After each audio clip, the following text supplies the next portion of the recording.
շարունակ հանձնվելով Ադրբեջանի ախորժակ ավելի է մեծանում։ Այսօր մենք Հայաստանի Հանրապետությունում մեր անկախ հայրենիքում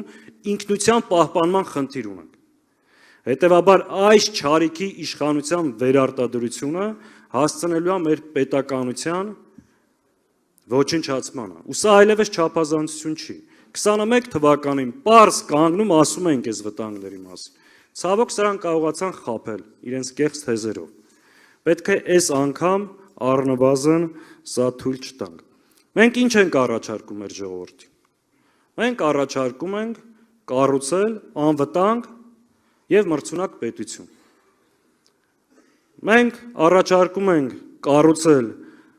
անվտանգ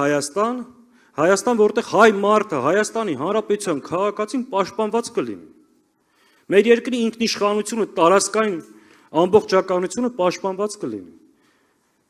Եթե տարիներ առաջ մենք հավաքվում խոսում ենք համահայկական ծրագրերի զարգացման, մեգանախագծերի, չգիտեմ ինչի մասին, այսօր խոսում ենք մեր երկրի ինքնիշխանությունը ու մեր քաղաքացիների անվտանգությունը ապահովելու մասին։ Հետևաբար անվտանգ եւ մրցունակ Հայաստանի կառուցումը այլընտրանք չունի։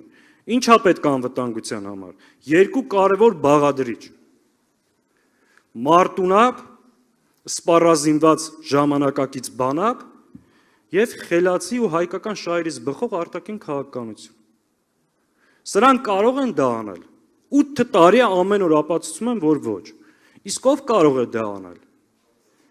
Այն թիմը, որ մի քանի անգամ արել է։ Էսա մեր ու մյուսների տարբերությունը։ Այս նախընտրական շրջանում շատ խոստումներ եք լսել ու բնական է, որ լսելու եք, բայց ամենակարևորը պետք է հասկանանք, որն է այն քաղաքական թիմը, որ կարող է դա անել։ Եթե շատերը երկար համոզելու են դա ինչպես են անելու, մենք մեկ նախադասությամբ այդ հարցի պատասխանը ունենք, այնպես ինչպես արել ենք սրանից առաջ։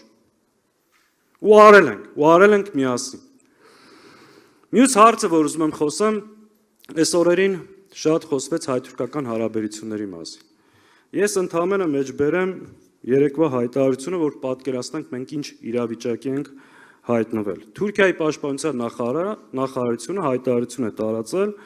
որով ասվում է, մենք հիշում ենք անմեղ եւ անպաշտպան թուրքերին, ովքեր սպանվեցին 1915 թվականին հայերի կողմից։ Սա հայտարարել է Թուրքիայի պաշտպանության նախարարությունը։ Ու սա Հայաստանի այս վարչախմբի վարած քաղաքականության արդյունքն է։ Երբ որ կասկածի տակ են դնում արդեն ցեղասպանության փաստը։